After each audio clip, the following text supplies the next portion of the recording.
I was walking by the mall one day and some fella says, "Hey, can I talk to you?" I said, "Sure. I want to thank you for, you're the first guy that's ever said that. You see my car out there? Mhm. You see that sign in the back window? Oh yeah, yeah. You know why it's there? Why? Indiana wouldn't sell me a license plate to put on there. I wanted to buy that Pearl Harbor license plate for anybody to get behind me. The kids say, "Hey, Dad, what's that license plate say?" If he knows Pearl Harbor, he can tell them. Be a history lesson. Mhm. But Indiana wouldn't sell me a plate unless I joined a club in Colorado Springs so they could tell Indiana I knew where I was at. Gosh. So I had my nephew build that sign and he put it in there for me. He wouldn't even, I wanted to pay him, he wouldn't take it. So now when they get behind me, you know how many policemen got behind me? CIA, FBI, and all that? They got that license number, wrote it down. They never stopped me though. Yeah. I could go to prison if I put that on her and I wasn't there.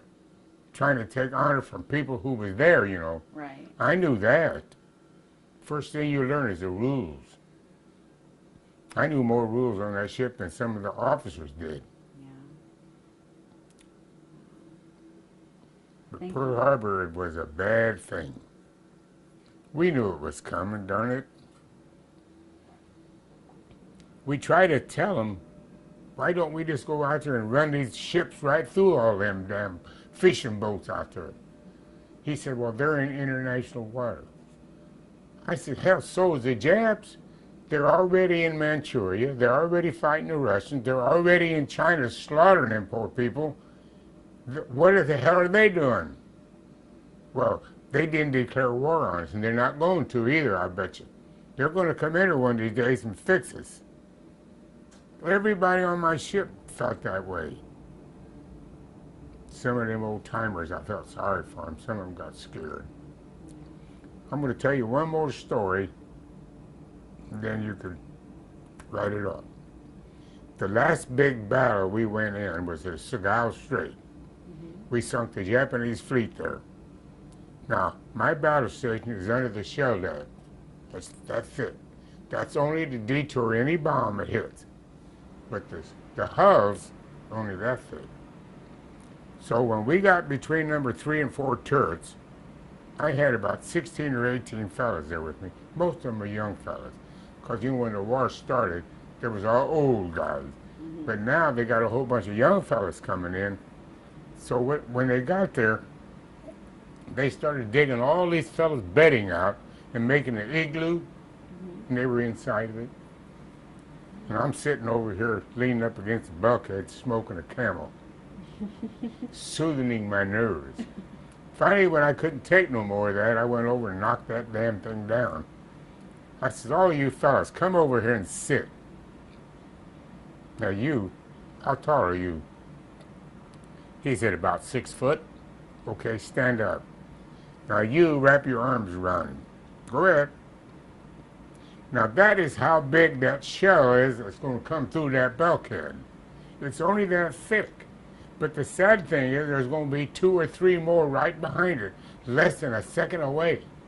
When that first one comes through, you won't even know it. And those bombs or those shells are built out of brittle steel. So when they explode, millions of needles will fly all over this place. Do you think that bedding's going to help you?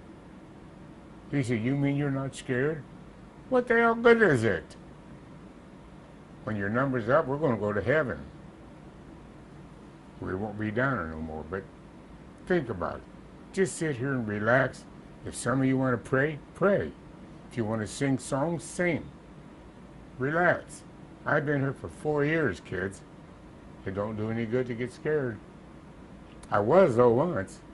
When Halsey took us to a typhoon, we lost 2 brand new destroyers with all hands and millions of dollars worth of aircraft on the aircraft carriers.